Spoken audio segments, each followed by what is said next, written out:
Thanks for clicking on this Inland Sports video. If you're a local business or an organization and you'd like to promote here on the Inland Sports Show, just send us an email, inlandsportsshow@gmail.com.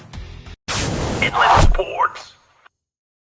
And now join us here on the Inland Sports Show as we get you all set for the high school baseball season. It is finally here. It is Justin Solis, the head coach of the King Wolves. And Coach, I'm a big baseball guy. I'm a big softball guy as well. But, man, it's that crossover time of the year when we got all these winter playoffs for basketball and soccer and wrestling and water polo.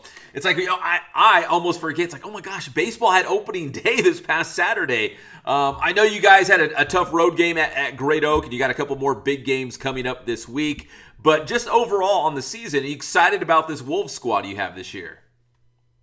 We're very excited, and we have some talent that we want to utilize, and we think we have a good schedule, and we're excited. Now, I looked at your roster a little bit, and a lot of those guys, I remember their names from last year. Landon Greenhouse, Ryder DeJournet, which he's only going to be a sophomore, which is crazy because he was already so good last year. But based on the kids you have coming back, you lost some good players, but you still got a lot coming back, right? We have a lot coming back, especially on the bump. We have so you said Landon Greenhouse. Yeah. He's a Long Beach State commit. He'll be center field for us. Next to him in the outfield is a freshman, Blake Bowen, who is a Oregon State verbal commit as a freshman, and he was an all-league guy on the football field on the gridiron for the Wolves. Back on the bump, we have Austin Castillo, who's a Long Beach State commit. He's been with us. These guys have been with us forever. Mason Swan from the left side, he's a UC Santa Barbara commit. We have J.C. Evangelista, who's a University of Washington commit. And so those three guys will probably be our starters. And then there's another guy that's been kind of kept under the wraps a little bit, who we expect to have a big year, a guy named Jose Guillen. He's an uncommitted left-hander, and we think real highly of him. He's a homegrown talent for us, and he put in his dues, he's put in his work, and we expect a lot out of him this year. Coach, it's crazy because the Big 8 League is just absolutely loaded. There's just so many great players, and here you're listing off all these players that have these Division I, either offers or they've got scholarships already in the bag and they've committed. You would think any other league you guys would roll, but in the Big 8 League, it's tough. Like, every single team is good. Every single team's got great players. When you look at the Big 8 League, do you feel like, the King Wolves should be in the mix, when all the dust settles for that, a league title, certainly a playoff spot, but maybe even a league title as well? It's going to be a dogfight like it always is. It's the Big 8 is an absolute gauntlet. Everybody's got talent, especially up the middle. Another guy that we have behind the plate who's helped us out, who's going to go to Cal State San Bernardino, play baseball, Eric Aguayo. Mm-hmm. And so we have these guys that are up the middle that are strong for us, and so is everybody else. Everybody else in the Big 8, you're talking dudes, and the IE can compete with the OC guys, with the LA guys, for anybody. And so the Big 8 is crazy, and it's fun. It's big boy baseball. We play 3 days a week for this reason. You have to have talent, and you have to have some depth, and it's fun. And it's crazy going Monday, Tuesday, Thursday this year, so it's going to be fun. So you're going to play each team like a 3-game series each week, so you'll just play Norco 3 games, Centennial 3 games, like that? Correct. It's a 3-game week, and so you'll see everybody's arms. You'll see how things go. Norco week, Santiago week, Centennial, Roosevelt. Mm-hmm.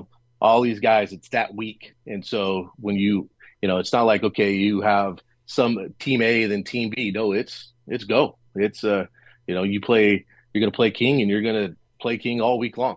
And so it's fun. And I like that it's a 3-game series. Like, you'll be able to win the series. It's not like, a home and a home, or you play 4 games. It's 3 games. Like, someone's going to win the series every week. Yeah, someone's going to win the series, and the tiebreakers at the end for playoff implications, that those things matter. Mm-hmm. And so you go, and it's tough. It's brutal. Well, you opened with Great Oak this past Saturday. You've got some big games coming up this week. Later on in this week, as we record this interview, you got I think Capo Valley, I want to say on Thursday, and then coming up on Saturday, Arlington, who obviously Arlington's had a fantastic run. Coach Cleveno's done a great job with the Lions. Are you excited about those inner city matchups when two Riverside schools get together? Not just Riverside schools, but two of the top programs in our area. Is that fun when you get to go up against a team like that? Whether it's Arlington or maybe it's North or Poly, to have those all Riverside battles like that. Absolutely. A few years ago, Coach Madrill tried to recreate the Riverside Classic, and with the way scheduling goes now, and you're able to do certain things, we try to do that as best we can. And so this year we have Arlington this Saturday, we have North later on in the year. We have Ramona later on in the year. Unfortunately, we couldn't get Pauley. It didn't work out scheduling on both sides. But those types of rivalries are important. The city of Riverside.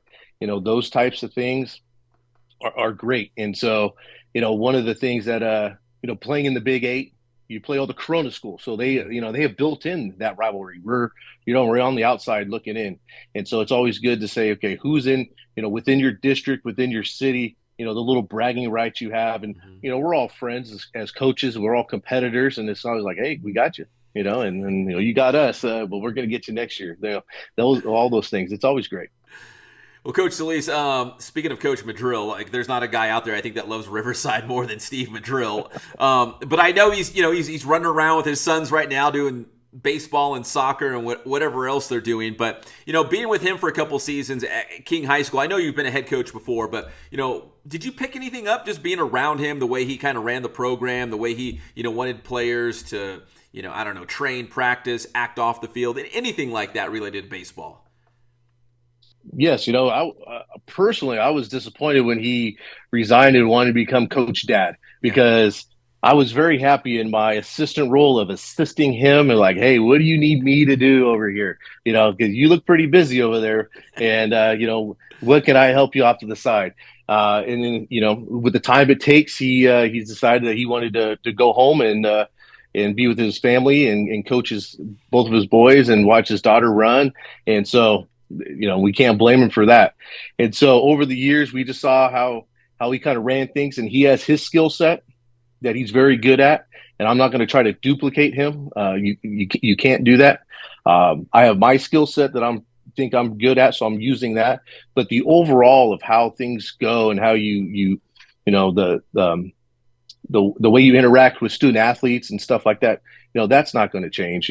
Steve's real great with doing those types of things. He's we call him the mayor for a reason, right? He knows a lot of people. He does the shaking hands, and he's able to treat people the right way and that kind of thing. And so it's just great to be here. All right, Coach. I know it's early on in the season, but where do you think this team will be strong this year? The pitching? Sounds like maybe the pitching. Yeah, it's going to be our arms. I think. We have those three starters I spoke about earlier. They're all returning for us. They've started at some point throughout their career. A lot of guys have a lot of innings, and so we're gonna lean on them, and we think we can compete with the next crew, with the next arm, whatever it may be, and that's our strong suit. All right, Coach, as you go into this non-league portion of the schedule, obviously you play to win the game, but is it important too just to get some of these guys playing time, get these guys at bats, get these guys innings, whatever they might be, whatever they might need to be ready for Big 8 league play or, of course, a playoff run at the end of the season? Absolutely. We have our fall ball schedule and we play, so many games, and you take a winter off, winter break off for a little bit. And you got to rest and recharge, and you come back in January, and we slowly kind of build up the arms, and so we've had a lot of different guys on the mound, and we're going to try to stretch them out a little bit. We're not going to go crazy right now because we want to make sure they're good to go for the Big 8 play. The at bats guys we got a lot of guys coming in and trying to win some jobs. We got to be offensive. We got to play clean, routine, defensive baseball, and the guys are going to get some opportunities here to see who can solidify and win jobs as we go into the Big Eight. How much fun are you guys having this time of the year? I know, getting ready to start the season. You just had your season opener against Great Oak. I hear a lot of coaches saying, these fall ball games, these scrimmages are fun, but it just doesn't really feel the same when you know that, hey, these are actually wins and losses on our record now for this season. Like, are you having fun, or is there like pressure, or what's your mindset going into the season? We had some adversity this fall in the sense we had a lot of renovations done to our field. We were really off of our field for an extended amount of time. So any kind of fall ball time games that we had, we were just happy to be on a baseball diamond. We were just happy to be able to play somebody and to be on the field. Mm-hmm. And as the time has creeped up, the field got is okay now, and so we've been on it. So we had a little juices for that, but there's no juice like there is for like opening day and for real competitive baseball. We play in the Austin Gorell, we play in the Palm Desert tournament, where we do some things and it's competitive, but we also understand, the overall role for those things is to get ready for now. And so we're here, it's February, first game's before the Super Bowl. It's crazy. We start real soon. It's cold outside. It's not spring, it's winter. You're talking about winter sports, but the juices get going. Yeah. And so, we have and we know we're going to have a tough road. We had Great Oak this past weekend, Rancho Cucamonga, Capo Valley, and Arlington this week. We're going to roll into a bunch of big dogs here, and before we get to the Big Eight play, it's Ukaipa, Huntington, Damien. Oh my gosh. Like, let's go. If you can't get up for these games, I don't know. It's something's wrong with you. Oh, that's a lot of good teams. Did Madrid do this to you, or is this some self-inflicted like you did to yourself? That was one of the things that, I really like what Madrid did is that he always put us in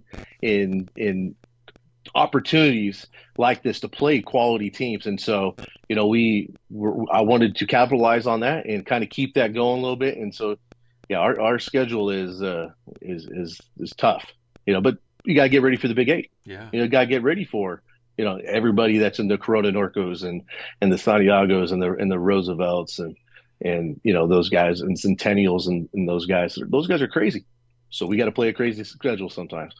Yeah, you got to kind of build up to that and play some good teams so you're not caught off guard, right, when you get to league play by like, whoa, these guys are good. Coach Solis, listen, I really appreciate the time.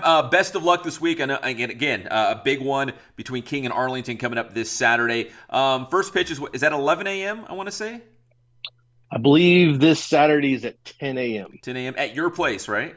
It'll be at our place, yes. All right, so if you're a baseball fan, that should be a good one. Hopefully, I haven't looked at the forecast, but I think we're getting a little rain this week, but hopefully that'll stay away, and we can get in some good games this week, including that big one on Saturday. That'd be great. Keep the rain away. We've had enough. I know. Baseball is a winter sport. You're right. Like, it's technically still winter right now. It's a winter sport.